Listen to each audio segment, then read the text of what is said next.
Hi, it's Shaun. Today we're going to talk about feelings.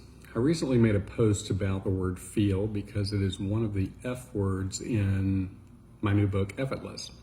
And feelings are super important because they are a gateway to opportunity for change in our lives. Feelings tell us everything we need to tell about how we feel, obviously. They tell us if we're happy, if we're mad, if we're sad, if we're angry, if we're peaceful, if we're satisfied or content, if we're striving for more, if we're energized or not. The thing about feelings is they're kind of like a gauge in our car, like a gas gauge pretty much. Like if you take inventory of the way you feel, you can tell whether you need more of something or less of something.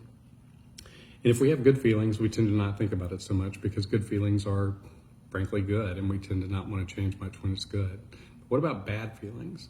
Well, two things happen. When we have negative feelings, what happens is we either take one of two routes. We either victimize ourselves and we kind of beat ourselves up about that, or we empower ourselves by resolving to change. So negative feelings can actually promote two different responses, and it's important for us to look at our feelings to figure out how we feel.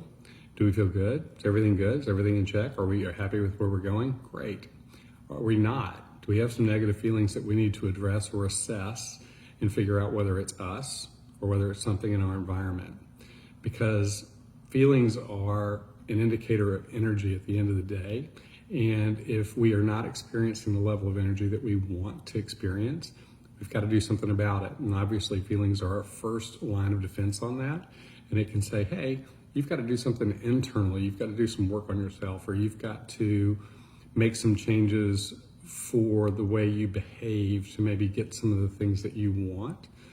But maybe you've got some external things that you need to change. Maybe there's something about your environment. Maybe it's something about the people that you're spending time with that aren't giving you the level of energy that you want. And the way you first have an indicator of that is by addressing or assessing your feelings, which sounds easy, and it's easy for some, it's harder for others.